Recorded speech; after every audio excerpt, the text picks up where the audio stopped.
बहुत बहुत स्वागत है आप सभी का साइंस एंड टेक क्रॉनिकल के इस यूट्यूब चैनल पर। और लगातार हम आपको परीक्षा उपयोगी सामग्री उपलब्ध कराते रहेंगे इस चैनल पर। और आज का टॉपिक है ह्यूमन ब्लड ग्रुप। एक बेसिक सी चीज है कि यूनिवर्सल एक्सेप्टर और डोनर, इस तरीके के प्रश्न आते रहते हैं और इस बारे में बेसिक कॉन्सेप्ट आपको होनी चाहिए। तो बिना देर के इस टॉपिक को शुरू करते हैं और सबसे पहले देखते हैं कि प्रतियोगी परीक्षाओं के लिए किस प्रकार से आवश्यक है और हमें कहाँ से किस प्रकार के प्रश्न मिल जाएंगे।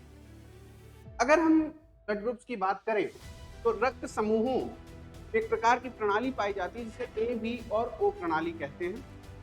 अगर ए की बात करें तो ए रक्त समूह में ए एंटीजन होता है और बी एंटीबॉडी होता है।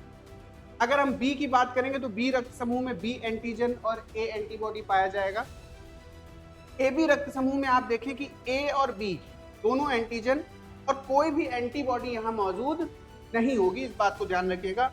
ओ रक्त समूह में कोई भी एंटीजन नहीं होगा लेकिन ए और बी दोनों एंटीबॉडीज यहां प्रेजेंट होते हैं।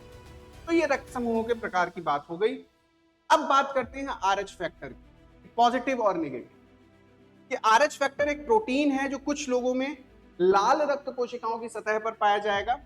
अगर यह मौजूद है तो आरएच पॉजिटिव, यह मौजूद नहीं है तो निगेटिव। जैसे ए बी पॉजिटिव, इसका मतलब ए बी ब्लड ग्रुप और आरएच प्रेजेंट है एंटीजन वहां पर, इसलिए ए बी पॉजिटिव। ठीक, आगे बढ़े। रक्त आधान, किसको कौन सा रक्त दिया जा सकता है? ओ निगेटिव, ये सभी को दिया जा सकता है। ठीक, इसलिए इसे सार्वभौमिक दाता कहा जाता है। ओ निगेटिव को ध्यान रखिएगा, अभी तक अगर आपने ओ पढ़ा हो तो उसको थोड़ा सा साइड करिएगा। ओ निगेटिव सभी को दिया जा सकता है और ए बी पॉजिटिव सभी से रक्त प्राप्त कर सकता है। ये थोड़ा सा ग्लिच है, इसको ध्यान में रखते हुए अपनी स्टडी को आगे बढ़ाइएगा। क्रिस्प रूप में बता रहे हैं। अब रक्त समूहों की आनुवंशिकी देखिए, ये माता पिता से बच्चों में स्थानांतरित होती है।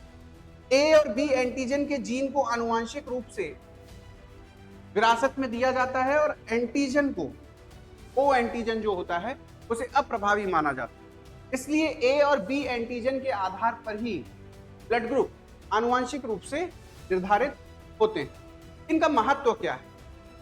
अगर चिकित्सा में देखें तो रक्त समूहों का उपयोग रक्ताधान, अंग प्रत्यारोपण और रोगों के निदान में किया जाएगा। रक्त समूहों का उपयोग अपराध स्थलों में मिले रक्त के नमूनों की पहचान करने में किया जा सकता है। मानव विकास और आनुवंशिकी के अध्ययन में इनकी महत्वपूर्ण भूमिका रहती है। अब जरा बात करते हैं कि महत्वपूर्ण प्रश्न प्रतियोगी परीक्षाओं के लिए कौन से। ठीक, तो रक्त समूहों से संबंधित विभिन्न प्रश्न आपसे पूछे जा सकते हैं। ठीक, आप पीवाईक्यू सॉल्व कर सकते हैं ब्लड ग्रुप से रिलेटेड क्वेश्चन के। और यहां पर हमने मैक्सिमम जो प्रश्न पूछे जाते हैं, जो ट्रेडिशनल प्रश्न है, उनको डिस्कस कर ही दिया। ठीक, इससे ज्यादा की आवश्यकता नहीं है। ठीक, और महत्वपूर्ण बिंदु, नियम और आनुवंशिकी के बारे में आपको ध्यान रखना है। ठीक, यानी यहां कुल मिलाकर हमने रक्त समूहों के विषय छोटे से वीडियो के जरिए आपको यह बताया कि क्रिस्प नॉलेज के जरिए कैसे आप मैक्सिमम क्वेश्चंस को पेपर में सॉल्व कर सकते हैं और कितना क्रिस्प, कितना कंडेंस्ड फॉर्म में आपको पढ़ाई करनी होती है, अधिक नहीं कॉन्सेप्चुअल पढ़ना होता है।